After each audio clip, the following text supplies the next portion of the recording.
Are you wondering how you can contribute to Funniest Thing? Don't flip out. Go to patreon.com/funniest thing. Whoa! Oh! That would have been crazy. Welcome to the Funniest Thing. Yes. Where each week we share stories about how stepping out boldly always leads to better than expected outcomes. Yes, it does. I'm Darrell. I'm Ed. And we're broadcasting live from CHOBO Studios in beautiful downtown Van Nuys. a real tourist trap, folks. Oh, wait. Wait. Making moves in the control room in the heart of Screenland out Oh, okay. Yeah, One second. Wait.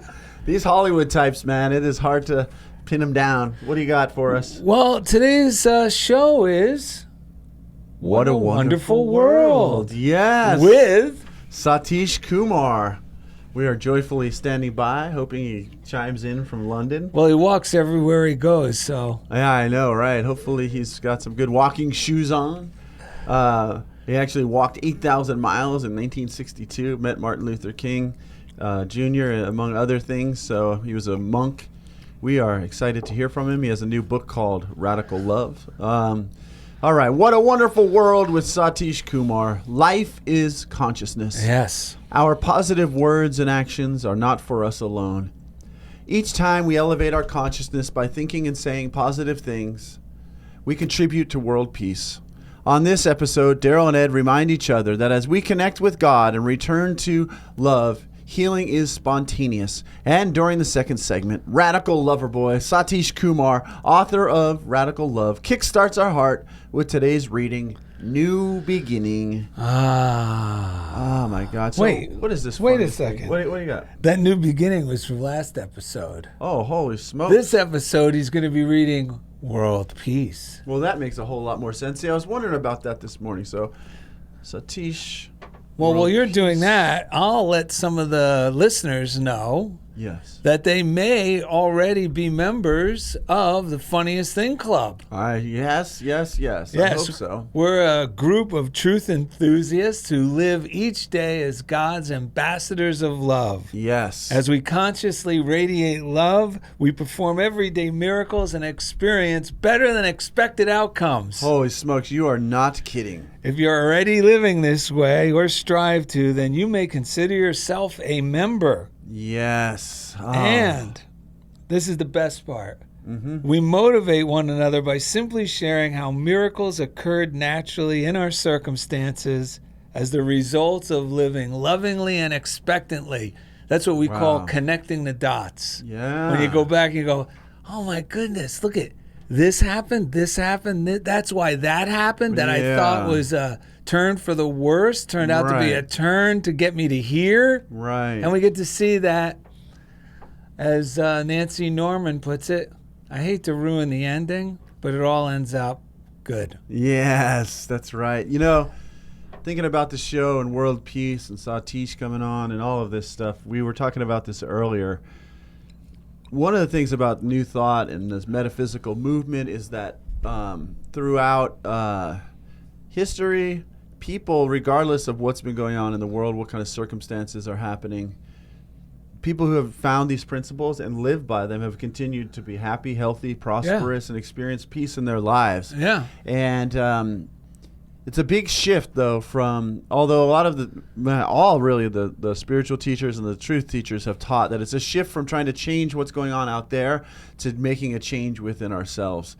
And sometimes that doesn't sound as dramatic and compelling as some of the other methods out there, but it is really the only one that is based on principle. And it's the only one that works. And it's the only one that really has lasting work. You know, even Michael Bernard Beckwith, who was on our show, shared, not on our show, but at during one of his talks before I met you, that's where we met, at Agape Spiritual Center at the noon meditation. But he shared how during the Vietnam War, he was going to a peace activism group. And he said, and I think he had already been studying Ernest Holmes. Of course he would have been. Yeah, Science of Mind. So he's there, and he said in 1 week, it sounds like Darrell and Ed, he was at this meeting, and he got a terrible vibe from the meeting. And he said, and remember, this was a peace activist movement. Well, those two words, that's like protesting the war. Wait, yeah. Wait, I don't. Yeah. There's like an inherent. There could be an inherent an oxymoron. Yeah. So he stayed home the next week. He's like, I'm not going. Yeah. And his story goes that the next week, someone in the peace activist meeting pulled out a gun and shot another person in the meeting. Oh boy. So that's the thing. It's these principles. They work.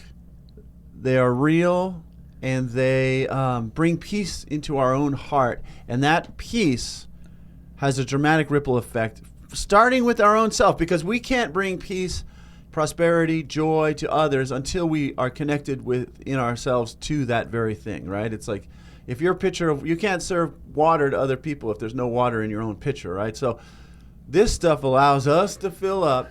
And sometimes that, again, is like the non-dramatic part that we don't always want to hear, that what have you done? Before we go out and change the whole world, what are we doing for ourselves? But the good news is it's fun, it's amazing, and it's the things that make us say, funniest thing, you're never going to believe what happened when we live this way. Yes. If I'm not peaceful, if you're not, well, the readings are going to say it better than I am, so I should just jump in. But I think we should, because the readings are inspiring all my ideas, because I found some really good ones. Yeah. But we should do the 3 breaths. Okay. Because this will remind us who we all really are. Yes. Well, you know what? Even before the breaths, let's take a moment to bless everyone who's contributing through Patreon, which is patreon.com/funniest thing. You'll hear the ad at the beginning of the show. But T. Jigu or Jigo, some Gigoux jumped in as a monthly contributor. Betsy Vallejo jumped in as a monthly contributor. And Betsy said, wow, I've been listening to your podcast while I drive around, and it always makes me feel so much better. I've been a member of Unity and these principles for 40 years, and I love it. Thanks for making these concepts easy to understand and relate to. I've become a Patreon to help you continue your journey and spread the love. Betsy in Sacramento. So right there, peace is being brought to the world because there's a car with a happy person who's blessing everyone. And that's us too. Yeah. We listen to the show. We listen to stuff like this. That's why we want, the more ears and hearts and minds are being filled with these principles, that is the way to transform the world, which is really consciousness. Because what it does is it brings us back to our true identity. And that's where the breaths come in. Yes, our true identity. Our true identity. I can't quite remember who originally wrote this. Do you? It was someone. Was it? It was someone quite well known, but it's not that well known of a song. I feel like. Was it Sly and the Family Stone? No, it was. I think it was the Miracles. The Miracles. The Miracles. Perfect. Wow, it was called by a group called the Miracles. A bunch of metaphysicians in the 70s, right? Or was they were definitely 80s? Sharing the prospering power of love. Yeah, Jesus said the kingdom is within, and they seem to know it, and they put it together into this song. So I'm getting ready for this. You know, I'm wearing my crown of favor. Oh, yeah? My wife is going to be You're really going to want to hop on YouTube, if you haven't already, to check out Darrell's new crown of favor. Was that just last week? What's the name of that? It's a wrap. This was part of Warner Brothers Costumes out here in beautiful downtown Burbank. Well, that's funny because my son now works for Warner Brothers Music Group. He's an intern over there. So well, who knows? It's all tied together. Who knows who wore this hat on what show? But I'm wearing it now, and my wife is very embarrassed by it. Darrell and I got so hopped up on our normal iced espresso. We loved it. But then we sent out a question to Stephen Tom Thorpe and your wife, should he get it or not? And it was a strong no. But we were so enamored by it. I love it. This hat brings joy. So hop on YouTube, find Funniest Thing with Darrell and Ed, like and subscribe, and comment on it. Let us know what you think about Darrell's hat. And I was always a fan of Sally Field in The Flying Nun when I was a little boy. Yes. So it's like I got my wings finally. In fact, this is a healthy habit. We recently watched it on Amazon Prime, so it's all coming together. Yeah. Right? Yeah. So anyway, Darrell's got a healthy habit, as you say. And it all gets summed up beautifully with this. Okay. Let's take a break. I'm just a love machine. A hug and kiss and fiend. I'm just a love machine. A hug and kiss and fiend. I'm just a love machine. A hug and kiss and fiend.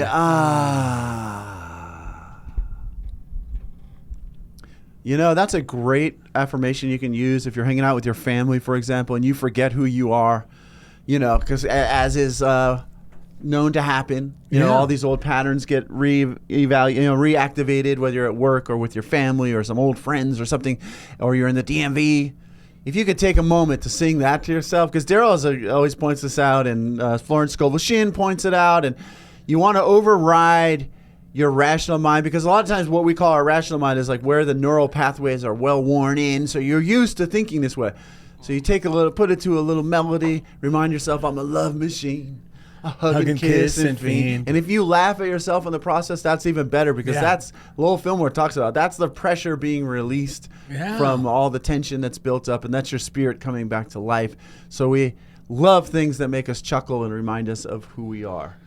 Did you want to dive in? Yeah, dive in. Yeah, I'm going to dive in with a few readings, ladies and gentlemen. And this show, It's a Wonderful World, is based on the power of love. I love the definition. Like if you have hang-ups about what God is, or that word gives you a twisted idea in your head, which it does to a lot of us when we first hear it again after we kind of tossed it out the window of our minds because of, you know, seemingly negative things we heard or were taught or picked up along the way. Right. So if you find the word God jarring, a nice substitute, like we like to remind everyone, if the word faith doesn't have any oomph to it, or the word faith kind of gives you the willies, you could substitute it with the synonym, which is joyful expectancy. Yeah. And if you have any problem with the word God, you can use the biblical definition, God is love. So just replace it with the word love. Yeah.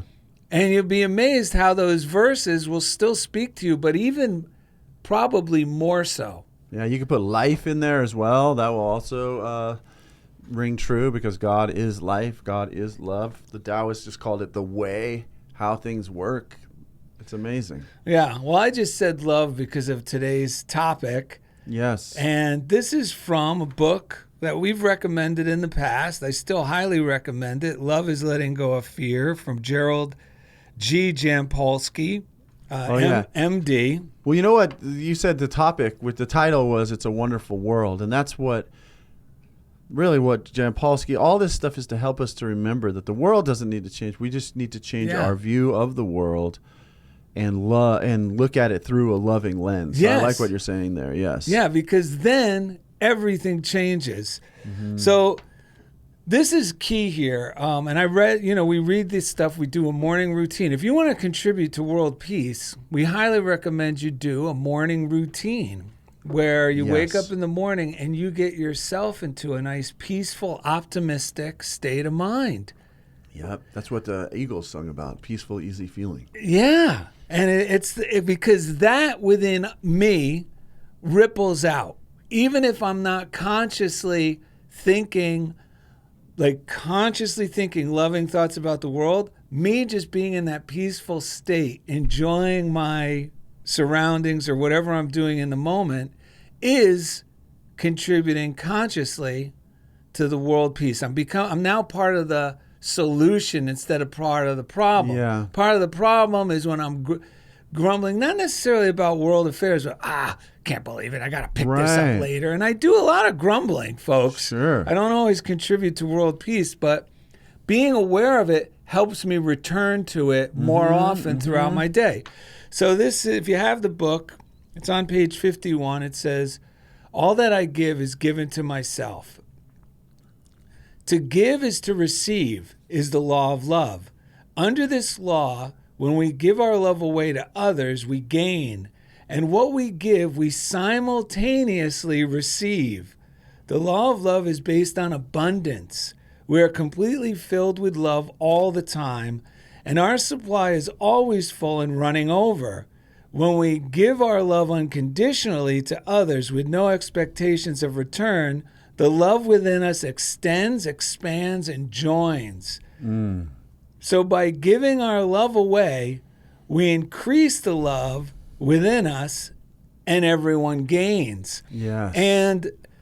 But what about, after reading that, it reminded me of four things that I want to share with you. I shared these with Ed.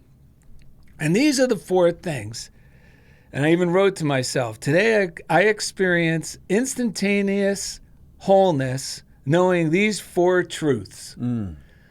One is, and this is all about world peace, and we don't think it is, but it is.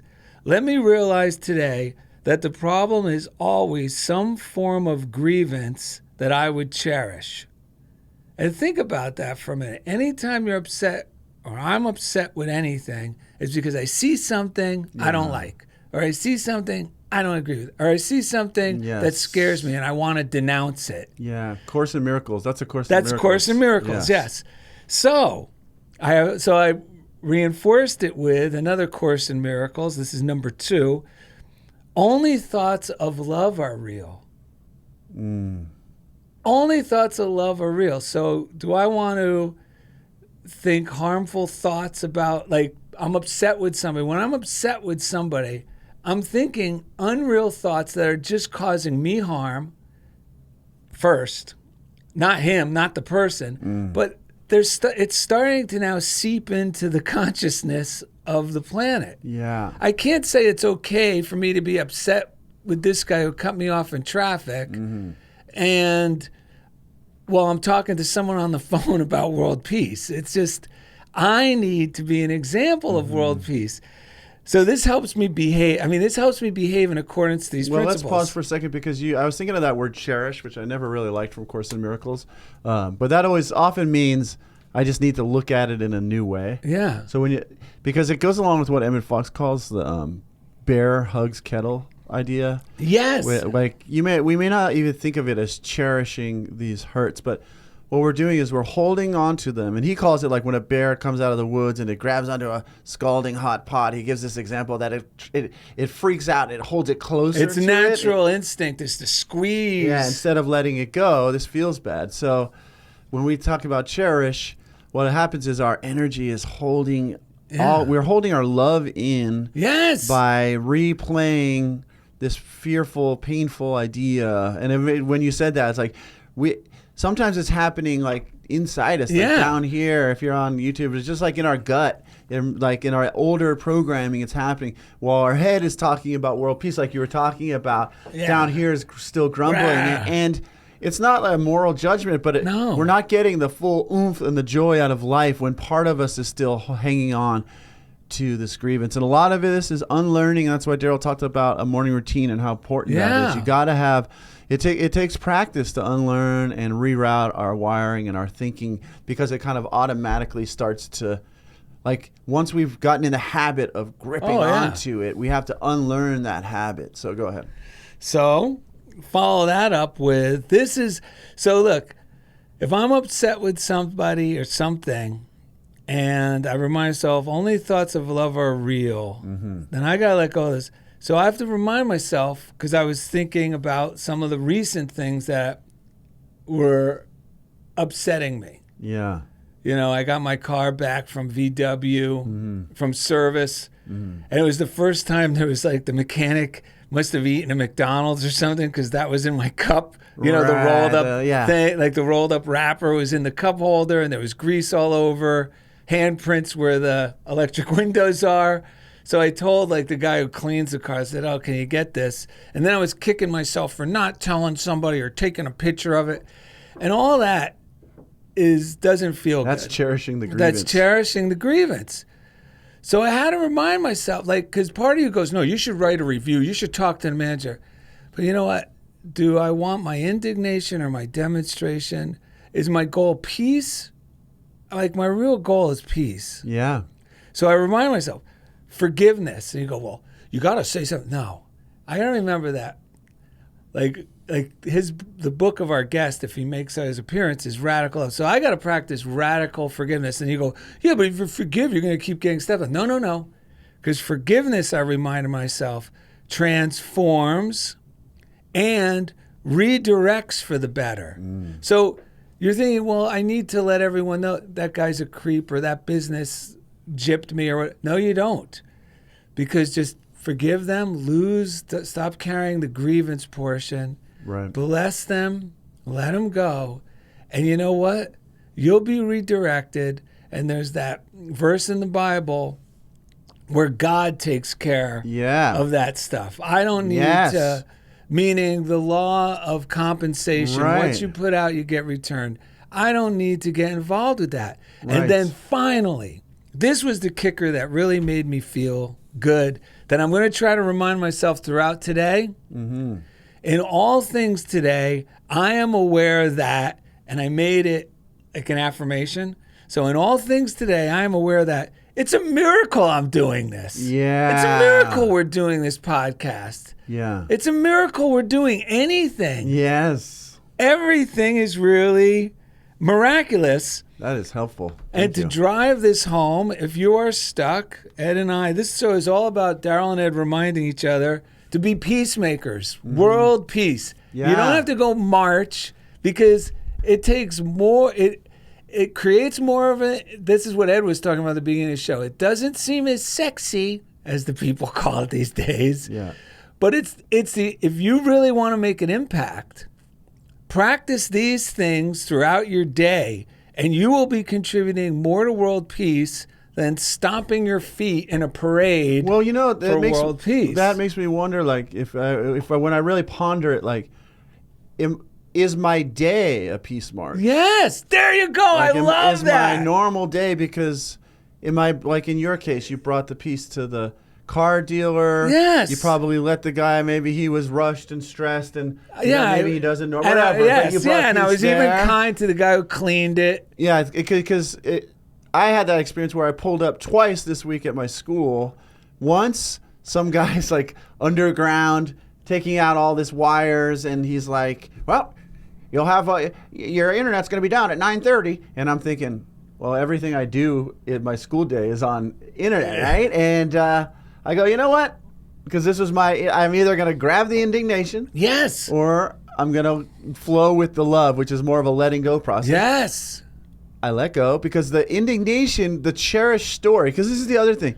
It's not really about that little thing. It's about what story does that little thing activate about life. Yes. That's why Byron Katie's The Work and other stuff, like where we look at our thoughts to find out what's really underneath it. Because oftentimes... Say what that is. So the question, so if we feel indignation, you ask yourself, well, what am I thinking? What's like the real... It's called the judge. She calls it the judge your neighbor worksheet. What's the judgment? This guy's a jerk or something, you know, whatever. And then you say to yourself, I mean, you have to like sit with yourself. You can't just... You have to be in a calm place, kind of, or be willing to look at it objectively. Willing to look at it objectively, So then you say, is this true? And then part of you might still be fine. Can you absolutely prove that thought is true? That this, and then you start to go, well, I can't really prove it's true. Then you start to see, wait, that guy's not even here anymore, and I'm the one thinking this thought. And then you say, well, how do you feel, and what goes through your mind? And then you start going, well, I start telling myself this story. That the world's against me. I start clenching up in my stomach. I start having all these memories from when I was younger. Yeah.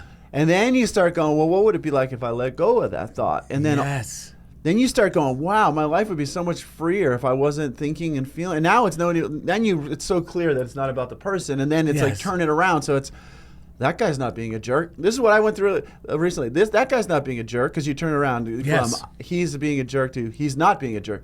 Then it was, I'm being a jerk toward the guy because I'm judging him so harshly. But then it's like, I'm not being a jerk because I'm just having thoughts. I'm not like going after him. And then the whole thing really dissolves into the nothingness. So I had it twice. I had it with the electrician guy, and I just told him, great, that's fine. We'll make it work. I'll do all my stuff at the beginning online. We went for a walk. We come back. He's like, fixed. It's all done, buddy. And your internet should be better than ever. But I guarantee you, if you didn't let go of it, it would have prolonged, because life is consciousness. And I have proven to myself, when I get in that crummy state of mind, the problem is like longer to resolve. But when I'm willing to jump on and transform the way I'm looking at it, it's like that's what we're talking about.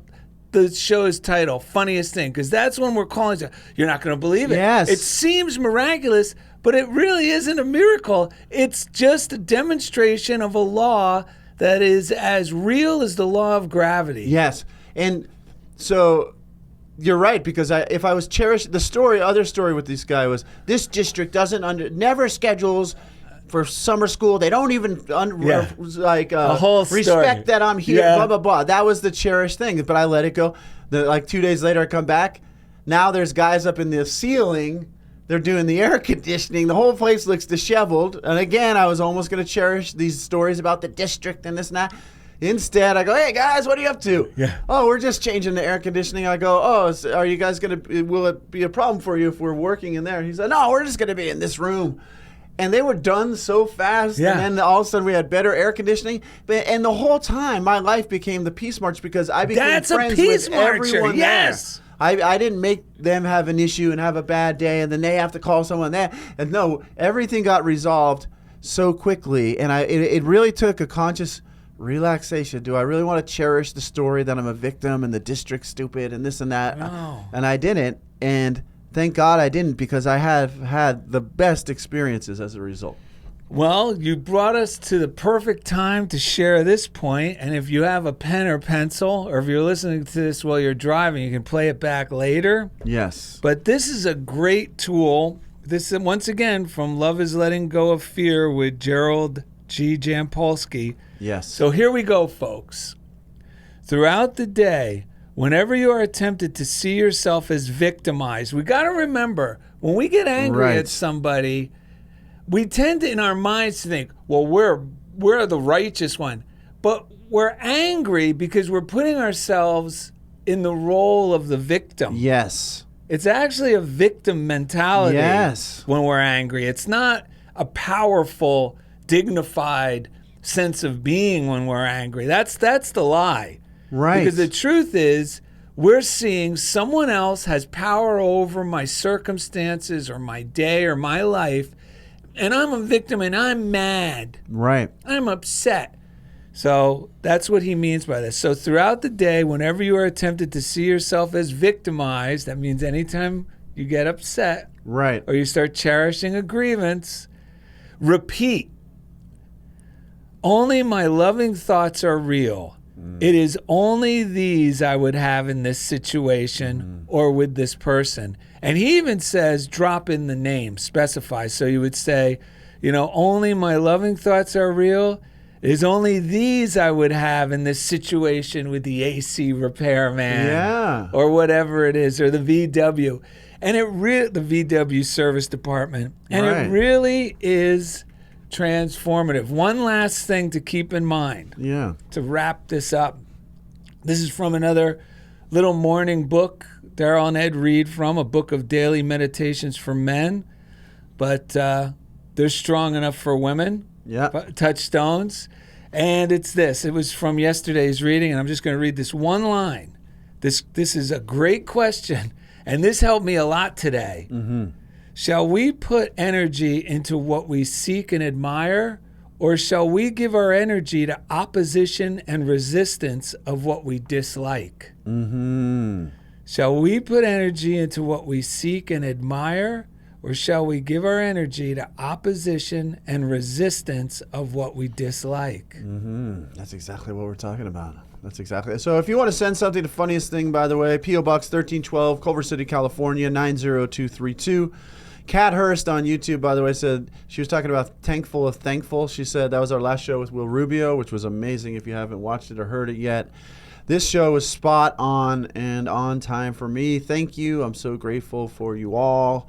Thank you to Jeff Comfort out there in Kansas City, Kansas. Each week, he takes us right into the comfort zone. Yeah.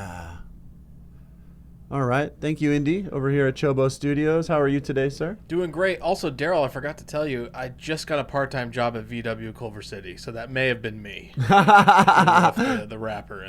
I should have known. And you may have just saved the same McMuffin that we eat before every show. I'm a McMuffin vacuum, that's for sure. Yeah, we eat it every show. Let's see here.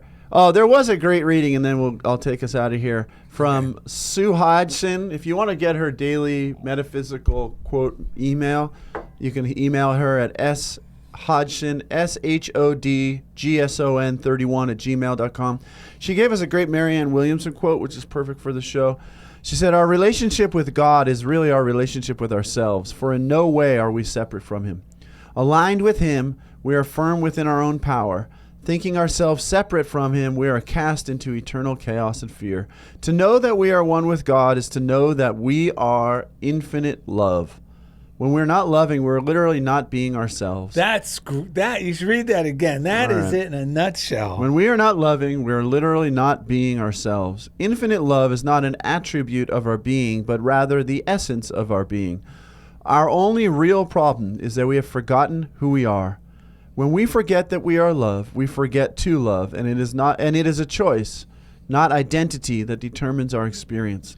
It's our choice, not our identity, that determines our experience. Should we wish to feel God's mercy, we must choose to be merciful, like we were with these little tiny things. Should we wish to feel God's peace, we must extend God's peace. And should we wish to feel forgiven, then we must forgive. And that's from Everyday Grace by Mary Ann Williamson. All right. Are we going to? Coming up next, we shall see if Radical Lover Boy Satish Kumar will kickstart our hearts with today's reading, which is World Peace. Either way, thank you for being a part of Funniest Thing with Darrell and Ed from CHOBO Studios. Hey, everyone. Welcome back. Today's show is called What a Wonderful World with Kirk Kjeldsen, actually. Kirk Kjeldsen, he's an author. He's a screenwriting professor. Look at him, man. Look how, if you're on YouTube right now, you could be looking at Camera 5 with me and just enjoying Hollywood royalty. Wow. And you know what? The Hollywood TMZ trivia is going around this week. That he's actually related to Macaulay Culkin by the way his eyes look? No. What? That Kirky is now the same age Wilfred Brimley was when he got diabetes? No, when he starred in Cocoon. Oh, Cocoon. That's amazing. What do you think about that, Kirk? I think that's exciting. I've never been compared to Wilfred Brimley. Isn't he the one with diabetes? Diabetes. That's right. Well, God bless Wilfred Brimley. Thank God we have Kirk on the show. And God bless Satish because he didn't make it on the air today. That's right. But we found someone else in Europe who was willing to join us. Yes. So we want to thank Kirk for jumping in. We've shared many of his postcards. He lives this stuff, practices this stuff. He helps us live this stuff and practice this stuff. Yes, he does. Ye have a nice little reading to help get Kirk's mind on track with what we've been talking about, because today we've been talking a lot about how it's an internal shift into peace and the little things that we do that really creates the peace on earth that we're looking for, more so than going out and necessarily trying to change the world or like making our whole life a peace march by how do we walk through our day and the people we bless throughout the day. So Darrell had a great reading he thought would be right up your alley. Yeah, this is from, if you're listening, a book called 24 Hours a Day. It's by Hazelton. It's popular in 12-step groups. And this is from a meditation on June 27th. And it says, take a blessing with you wherever you go. You have been blessed, so bless others. Such stories of blessings are awaiting you in the months and years that lie ahead. So pass on your blessings. Blessing can and does go around the world, passed on from one person to another. Shed a little blessing in the heart of one person. That person is cheered to pass it on, and so. God's vitalizing, joy-giving message travels on. Be a transmitter of God's blessings. I should have blessed myself and brought my glasses today. Yes. But I'm sure you got the gist of that message. Do you have the Conklin postcard anywhere, by the way? Oh, my goodness. Oh, I'm so sorry. That's okay. Lois, we had a postcard from Lois Conklin. We'll have it for next week. We'll read it next week. Hey, I want to read this as well. There's a couple things I want to read because this is good for Kirky. So Kirk didn't know he was going to be on the show until about 10 minutes ago. So we're going to hit him with a few readings, and then we're going to get into talking to him about what might be coming up for him. So on my way here, this is the funniest thing. Darrell and I were in Burbank, and we were at some old bookstore. I don't remember the name. Do you? Remember that bookstore? It was like... Yeah, what was the name of that? It's like one of the last old bookstores. They sell a lot of used books. It turned out a lot of the books were pretty pricey. More like the New Thought books were pricier there. So, but like there was a little box or somewhere where I found this What Religious Science Teaches. It's a tiny little book. It's of Ernest Holmes' ideas, and I would carry it in my coat pocket sometimes. And today, on my way here, I was at a light. Darrell and I were talking, and I reached down on the floor, mainly because I didn't want it laying on the floor of the passenger side, kind of like dirty in the car. And so I picked it up, opened it up to this. And it's really a lot about what we're talking about. Ernest Holmes must have wanted us to share this. He says, man's mind has been likened to the workshop of God, for it's here that the tools of thought consciously may fashion destiny, may carve out a new future. We have been told to do this according to the pattern shown us on the Mount.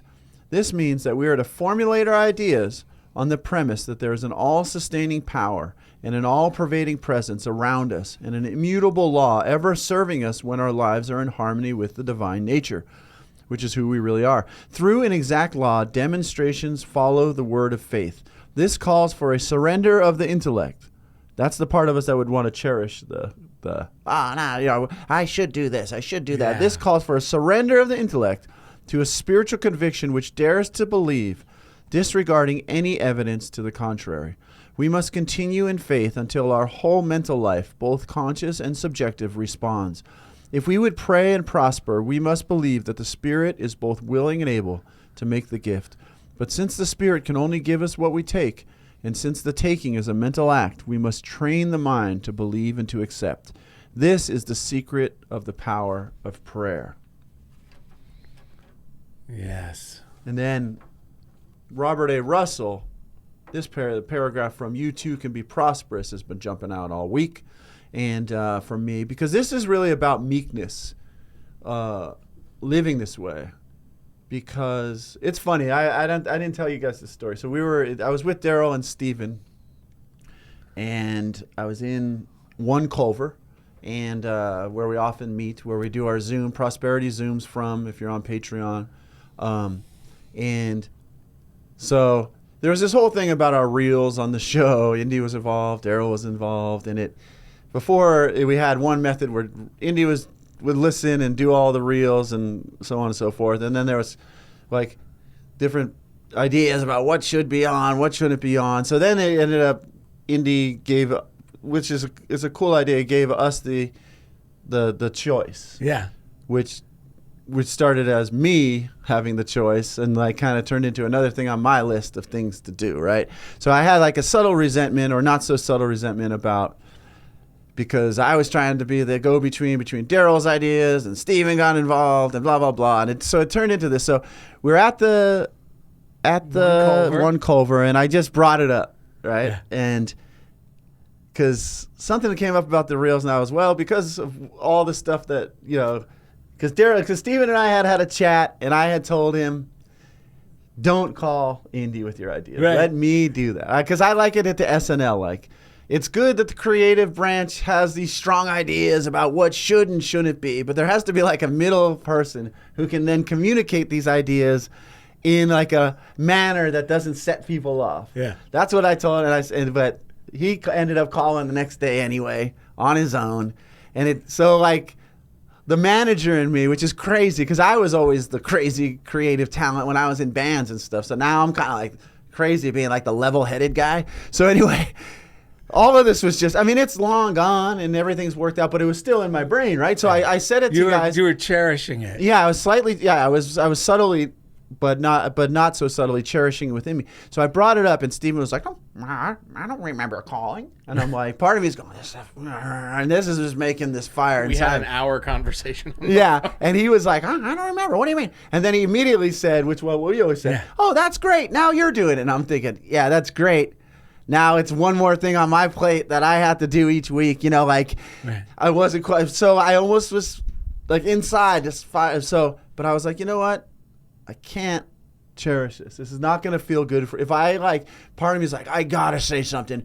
Because he then got up and left, got on the phone outside. Oh, because he had to call work. He had to call work. But part of me is going, I got to say something. And I heard another voice inside me saying, if you got to say something, you probably shouldn't say something. If you think you got to say something. So I blessed that part of me. I blessed, because I was just like, I can't do things this way anymore. Yeah. And if I believe that God is always working things out and then I'm worthy of that, then I got to let go of that part, right? The anger. And I did that. And all of a sudden, Steven sits down. He goes, you know what, Ed? How about I choose the reels for you? Well, it got guys? even better. Mm-hmm. He sat down, because I was there too, and he said, oh, yeah, I remember talking to Indy. And I told him, if he didn't want to do them, I would do them. I'll do them, Ed. No, he didn't say that. He said, he never acknowledged that he would. I thought he acknowledged he goes, he just looked at me. I thought he said he told Indy. No, he just said, you know what? I'll do them. He looked at me and just said, I'll do them. But didn't he say I told Indy he would do them? I thought he said. Oh, wait. You might be right. Yes. He said I told Indy I would do them, and you said, really? Yeah. And That's right. And then he started saying, yeah, I'll do them. I'll gladly do them. That's correct. So anyway, so by not fighting with it, he ended up coming back in and coming up with his own idea instead of me sticking it to him. And now he's going to do it. Yeah. So now it's off your plate. Now it's off my plate. And he's eager. And you know what I mean? Yeah. Exactly. And it's a win for everybody, too, because it's less work for everybody, and he wants to do it. And it's great. Yeah. And everybody gets to see the reels. That's right. So, so that ended up working out just fine. And, Kirky is really enjoying this story. Yeah, I know. I'm still like, I'm still releasing some of the cherished resentment, obviously. Well, don't beat him up when we see him for lunch. No, I won't. Yeah. So we're meeting Stephen Tom Thorpe at Bob's Big Boys in Burbank after this. So if you're there at around 1 o'clock, you may or may see a hug or a kick in the behind between Ed and Stephen Tom Thorpe. Well, usually when you point it out, it helps me let it go. A lot of this is you were an accomplice to this whole thing, young man. I'm always an accomplice. Yeah. You think I like being this way? I can't help that God made me this way. Mm-hmm. That's right. So what happened was, why I brought that up was this is exactly what in You Too Can Be Prosperous by Robert A. Russell, what he says about meekness, because this is about meekness, because I've been very good at, I got Italian blood, East Coast blood. My mom's a yeller. So in the past, I was really good at like yelling and setting someone straight and, playing that role, Did you go like this? Yeah, the neural path. Oh, when you hear me do it, you see me. I did it with Jim Blake, the CEO of Unity. Yeah. I've done it with other people. And sometimes it does the job, and I'm not going to lie. It's been effective. But there's a more effective way, and that is the way of meekness, and that is to trust that I can stand still and see the solution to the Lord. Yeah, and solution is vengeance is mine, says the Lord. That's right. Solution is is the real definition of salvation. In case you haven't heard us say that in a while, so when he says solution, look around and be ready for God's solution, because with God, with the yelling and all of that, there's always a come down. I wake up the next day hungover, mentally, emotionally, and I have to find my sense of God again. And I just don't like living that way. I used to I used to get on stage and yell and what? You're not going to believe it, folks. Just now, after that conversation, right after I said about Bob's, Stephen Tom Thorpe just texted us, I'll be at Bob's probably just a little after 1 p.m. Oh, nice. Can you believe how we're all, all this is, life is consciousness. Yes. Interesting. He picked up on our brainwaves because there was so much feeling in that. Yeah, there's still feeling. I'm still working through that back into meekness after your little 2 cents about all this. I'm glad I wore my rodeo hat, folks, because we're riding the bull today. I'm still deciding if I really believe what I'm saying. That's what what I do. But if we keep doing this, you will believe it. You'll believe it by the time you see Steven. Don't worry. It happens to me all the time. I got to keep saying it until I believe it. Well, you know, Steven gave like a Ronald Reagan style speech with Indy that day on the phone call. You know, what did Ronald Reagan say? Gorbachev, bring that wall down. That's what he said. It was his famous "Bring That Reel Down" speech with Indy. Our fans and listeners are going to love this episode, let me tell you. Some real inside baseball. Yeah, right. Yeah, So, Kirky is wondering. You can edit it down a bit. You got it. all right. So, on another occasion, Jesus said, "Blessed are the meek, for they shall inherit the earth." The word meek is a misunderstood and almost obsolete word. Most people think of meekness as self-abasement or servility. They think of meek people as human doormats. Who could be proud of such a virtue?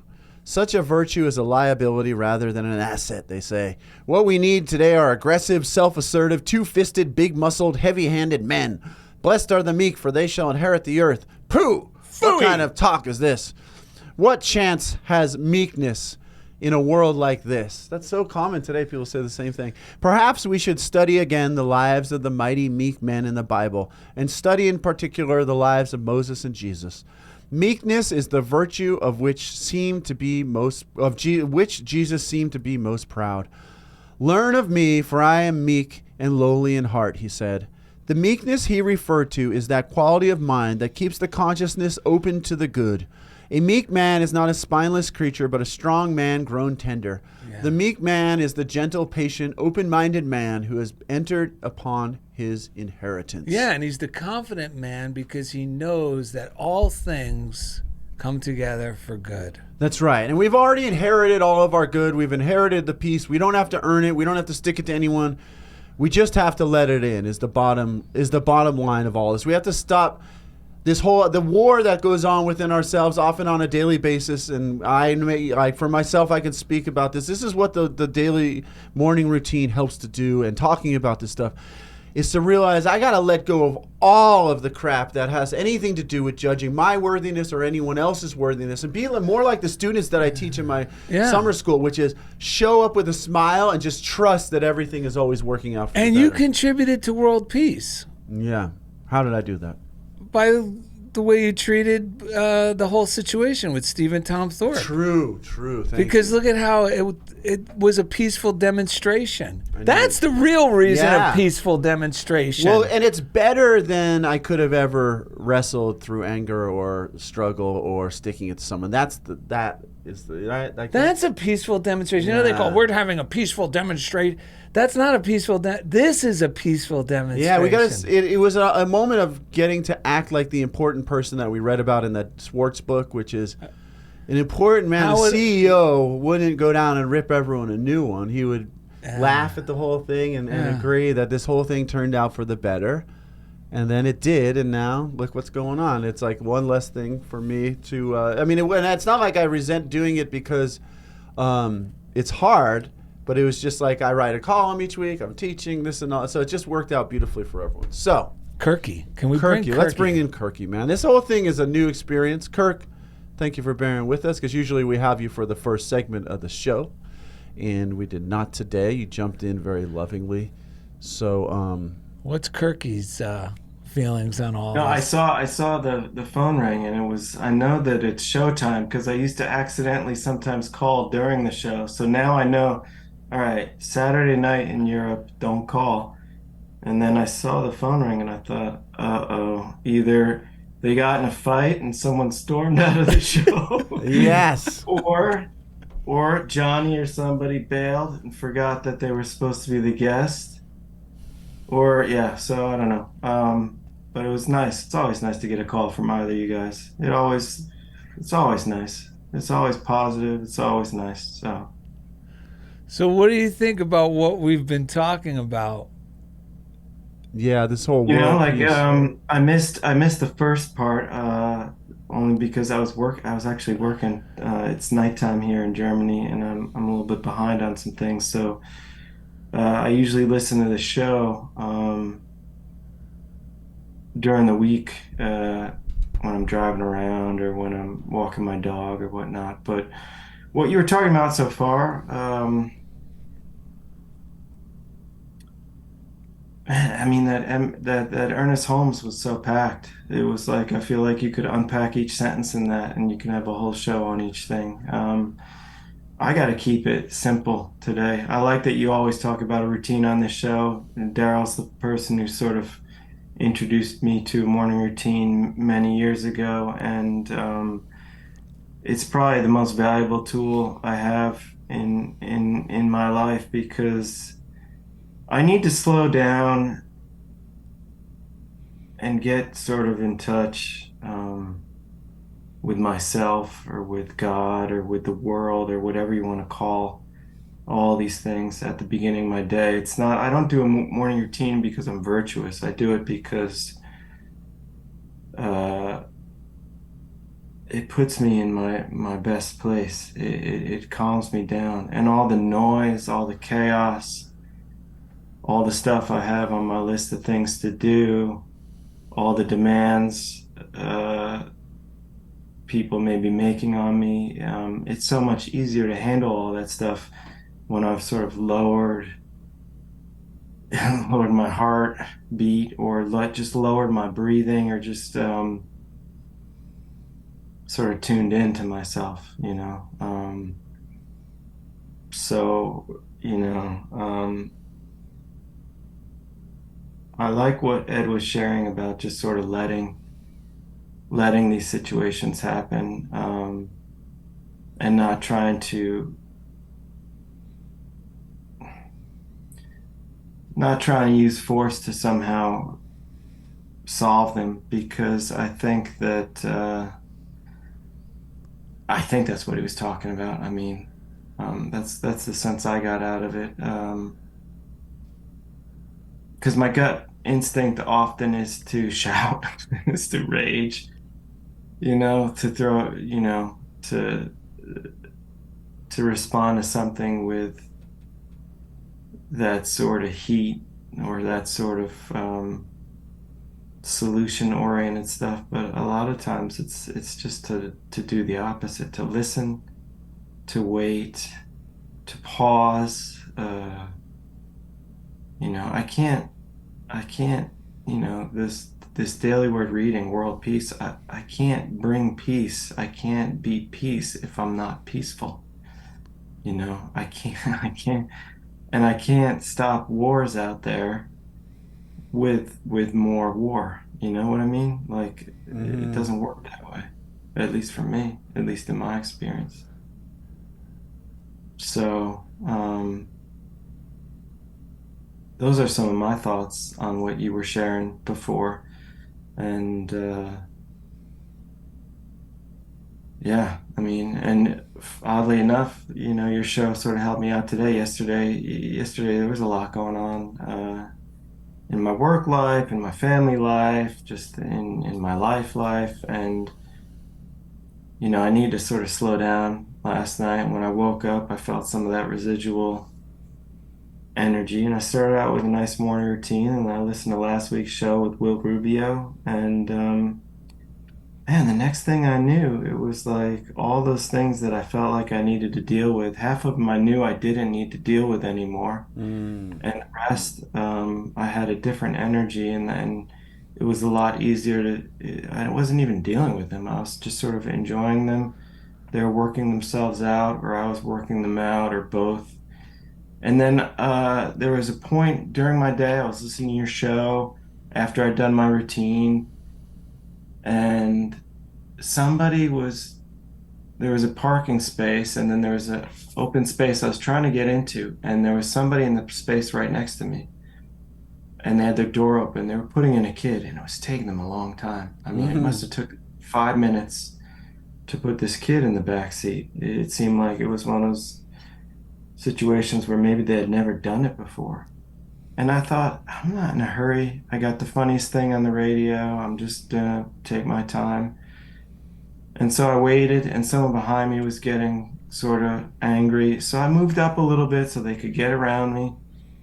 And they finally got, their child in the car. And then they closed the door and they looked at me and they, you know, they knew, I guess it had taken a long time, and they said thank you because they were surprised that I just waited there for like 5 minutes, right? Right. And I thought, it's a Saturday morning.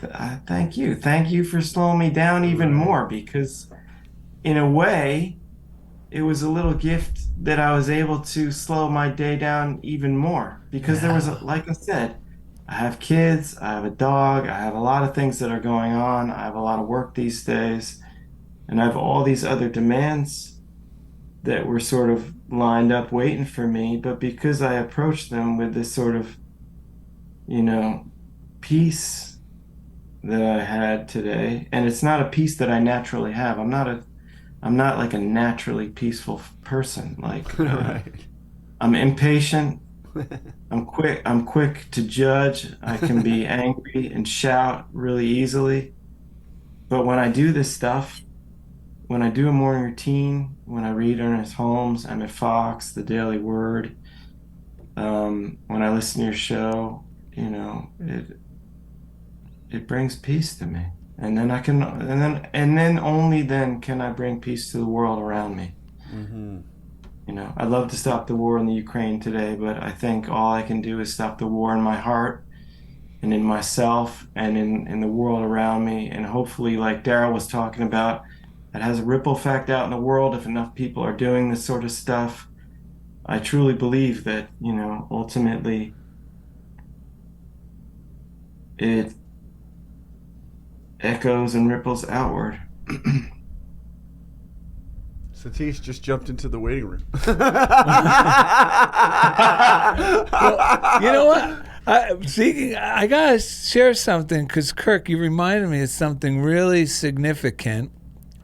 During this last week, someone sent me, with good intentions, like a reading from a book. Yeah. And the guy said, "Oh, this sounds like you," because in the reading, like buried in the reading, Yeah. it said every time there was a problem, the person they're describing in the book would say, "Good," or wonder, like sort of like Dune would say, "I wonder what wonderful thing will come of this." Right. So I thought, this might be a book worth looking into. And I looked at it a little closer, and then I shared it with Ed. And although it was sprinkled with things like that, it was sharing the idea of discipline as a tool to overcome through competitive nature. You saw it. Remember, you looked up the guy's face? Oh, yeah. I saw the face, but I didn't read Jocko any. Willink. Yes. Yeah. Well, okay. So that Navy SEAL. Yeah. Yeah, well, that's fine and good. I appreciate his service. But the problem for me is, because I'm like Kirky, and I know Ed's similar, he just shared that story. Like, for me, that idea of making the thing I'm upset with, like an obstacle that I got to smash and overcome, and that's my use of discipline. Right. It backfires every time. Yeah. And I find it totally ineffective. And even Marcus Aurelius found it ineffective, and that's why he wrote the antithesis of that in his Meditations. So I got to agree with what Jesus and all these writers say, which the use of my discipline isn't for me to be more, do more, and knock down more things to be better.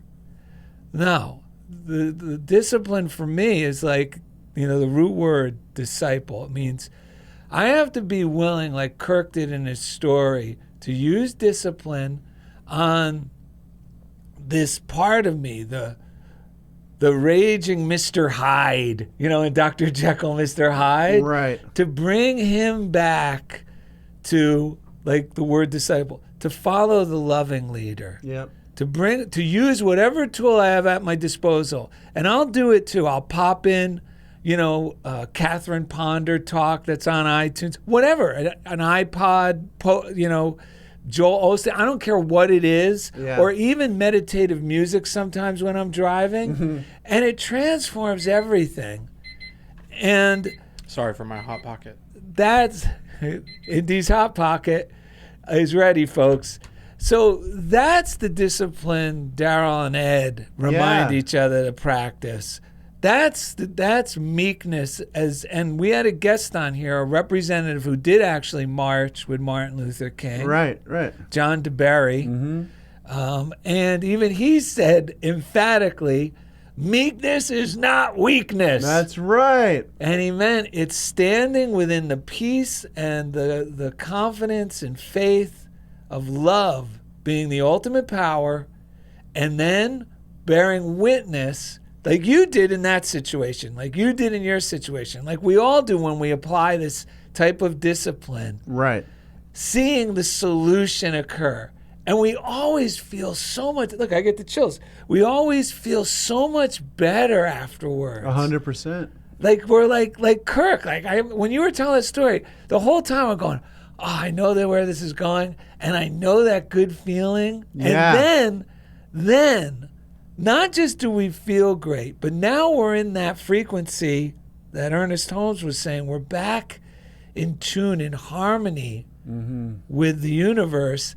And the things that we thought were overwhelming us earlier that we had to take care of, either, like you said, they either evaporate or realize, wait, why was I even thinking I needed to do something like that? Or when we do show up to do the task, we have a whole different attitude about it. That's right. And it's like becomes a fun thing, and it like pops out of us, and we're like, God, I can't believe I was distraught over like approaching this earlier.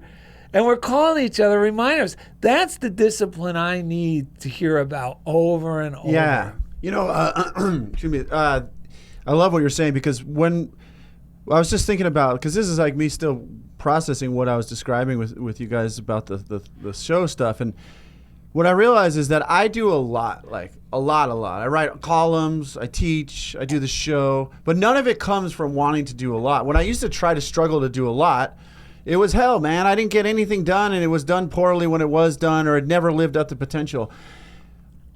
The meekness is realizing that as I turn over that will, over to this higher power, God, then God uses my leadership ability. God uses my writing ability. God uses my teaching ability. God uses my speaking, whatever it is, music. Now it's being used in loving service like you're describing, and I actually feel good about it. And sometimes, just like you, I have to let go of the story that, oh, I just give this stuff away. I should have done something like the guy with the big jaw, and I should have made it into an empire. But there's a bigger empire that we're a part of by serving this light, by being disciplined to the love. You know, it's real. It's not something that we just go up on stage and people fawn over us and we create an image. No. When we get off the stage, we're still the same person. We bring it to the person like Kirk that's in our car next to us or at the post office, and we're not just doing it, look at me on Instagram, I just did something nice for the guy next to me. No, no one else has to see it. No one does. But the energetic ripple transforms the world, and over time, people recognize this as us, and the right doors open for us in amazing ways. And so this is, I'm just loving hearing Kirk, because I was like, Kirk delivered the meditation for the day because of you have such a meditative way of speaking.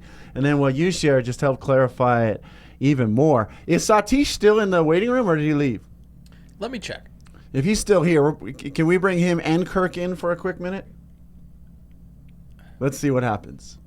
But while Indy's looking into that, Kirky, any thoughts? Yes. Yeah, no. Okay. We have lost Satish, by the way, so no rush. Everything you just mentioned, I couldn't agree with more. And it's like I didn't share that story. Had you not called me 20 minutes ago, I probably never would have shared that story in my life. But and I wasn't sharing it to look good, because in a way it was like it was a gift to myself. Mm-hmm. Like the guy was really grateful and surprised that I had waited that long, but it changed the whole tenor of my day, and maybe it prevented me from rushing into something that I would have had to undo. Sometimes when I've rushed around, and I still do this, it's not like I've reached a point of sainthood or anything. Like I still have my days where maybe I rush around, and sometimes when I'm rushing, like I'll exacerbate situations that then require even more effort to undo or fix. Yeah. But maybe, maybe it was more of a gift to myself today because, you know, um, as I started to slow down and think, okay, it's a Saturday.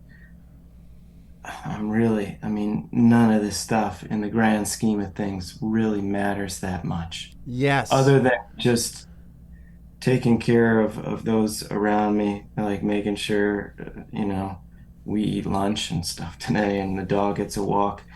Most of this stuff, you know, I'm not going to remember at the end of my life. I'm not even going to remember next week. Uh, but I started thinking also about how what I give out comes back to me. Yeah. You know what I mean? Yeah. So if I give out patience and if I give out peace and if I give out generosity, I get it back. But when I'm giving out impatience, when I'm giving out, you know, judgment and, what the hell's that guy taking so long to do? He should know I'm waiting for this. When I give that out, I get that back. Yeah. Yeah. I give what I get and I get what I give. I like what you said there, Ed, about not saying, oh, I give it away. All I do is give it away. I should figure out how to, Market get it back and make an empire out of it. Yeah. I give what I give away, I get back. Everything is like a boomerang or a circle. So if I give out peace, I get back peace. If I give out mercy and love, I get back mercy and love. If I give out, you know, a lack of judgment, I also get it back in return. The world is a mirror for me. I know that Yeah. now. All the readings that we read, Mm-hmm. whether it's the Bible or, Christian scientists or, whatever it is, I know that it's all a mirror. And what I give out, I get back, Yeah. Practice this perfectly? No, hell no. I Right. mean, there are days when I find myself critical of everything, but generally it's because somehow I've forgotten and I'm being critical of myself, and maybe it's starting to reflect out in the world, or vice versa. Maybe when I'm starting to be critical on the world around me, then I start unconsciously being more critical of my own work and my Oh, own yeah. self. Yeah. Well, that's the paradoxical thing too. Is that's why you got to give it. We have to give it to ourselves through a morning routine, like some form of where we give ourselves or that divinity, that experience, so that then we can then give it out as well. It's so much about the circulation. We have to receive it first. So I'm like you. Like I have to let that in every morning. Oh, Otherwise, I'm glad we brought this up, long-winded or not. The whole thing with Stephen really helped me to see that I get more by, by not giving into this judgmental idea of who Stephen was and why he didn't say it, why do you think all that, and just bless it. Then the Christ in him came forward and was there all along and reframed the whole thing. Same thing happened the other day with Indy. When I was doing the reels, I was like, dude, for 2 weeks, I haven't showed up in the reels. And it was an idea that he gave me, like, give me reels, Darrell, Ed, and guest. But if I had taken it like he's out to get me, instead I just go, dude, I didn't show up in the reel. Oh, yeah, I didn't even notice I was doing all this other stuff, and it was nothing. I mean, it turned into just a good moment of communication, right, Indy? Thank God my bad. Sorry. Thank God we didn't read that book that guy shared the excerpt from. Or Oh man, we'd be at blows every week. I know. That's what I'm saying. This stuff works. That other stuff, you know what? That other stuff appeals to a wider audience because it sounds legitimate. I want to be more of a man. I want to have more confidence. Yeah. So I'm going to learn how to be but it doesn't work. And unless you grew up with seeing the reality that doesn't work, whether it's in your own life and you hit rock bottom or the family around you was like that, and you saw it was a disaster, and that caused you to hit rock bottom, you're going to hit rock bottom when you're smashing and kicking things, even though it sounds reasonable, like the reasonable solution to get ahead. Right. It's like my father said years ago, if he didn't say it in this way, this is the way I said it to myself. Right. Because the way he was living life was ineffective. And it's, if you got to fight to get it, you're going to have to fight to keep it. I don't want to fight anymore. Yeah, neither and the way we're learning from all these teachers, thousands and thousands of years of saying the same thing is, you got to give it away to keep it, and you receive what you give. Right. What you sow, you reap. Yeah. And that's it. And don't be afraid if you have something that's triggering you. Just talk to someone. Yes. Because I talked to you guys about what was going on in my head, a solution came forward. Don't try to become like, oh, I'm a spiritual guy. It's a sin if I even have any bad thoughts. No. What's wrong? It's like, it's not those bad feeling thoughts. It's when we actually push them down and they come out in some way that we don't want them to come out, or we wrestle with them or judge ourselves. It's okay, man. It's like, I don't want to be the guy that you think is like some celebrity that always lives. I'm just some person living this stuff, and you can live it just as much as I can, and anyone can. Thank God. Otherwise, Kirk and Darrell and Indy and I would not be here. Well, we're just like Kirky. We are all just like Kirky. Kirky, do you have the daily word? I do. Let's hear that, because we got to wrap this show up shortly. Great. Okay. The daily word for Monday, June 26, 2023, world peace. The peace in my heart belongs to the world. My positive words and actions are not for me alone. Each time I elevate my consciousness by thinking and saying positive things, I contribute to world peace. Through my spiritual practices of prayer and forgiveness, I release my negative thoughts and attitudes. As peace dawns within my heart, I am able to share that peace with the world. It becomes easy for me to see the good in people. As peace flourishes in my consciousness, I discover opportunities to serve others and the world. Each compassionate word and generous act contributes to world peace. There are so many ways I can share my love for this wonderful planet and its inhabitants. It is my joy and privilege to contribute to world peace. And the Bible reading is, when the ways of people please the Lord, He causes even their enemies to be at peace with them. Proverbs 16:7. That was the perfect cherry on the top of this delicious Sunday. Yes. Kirk Kjeldsen, thank you for jumping in with us today, man. You have any thoughts you want to share before we move on? We have a little story about you. So oddly enough, we already had one on tap and a song. But before we get to that, is there anything else you want to say? You are... everything you shared today was just what I needed to hear, so thank you, man. No, I think we've said enough. Thanks for having me on the show. Yeah.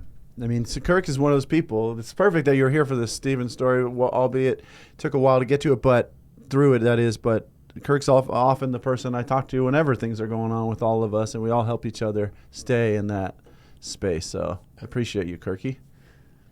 You too.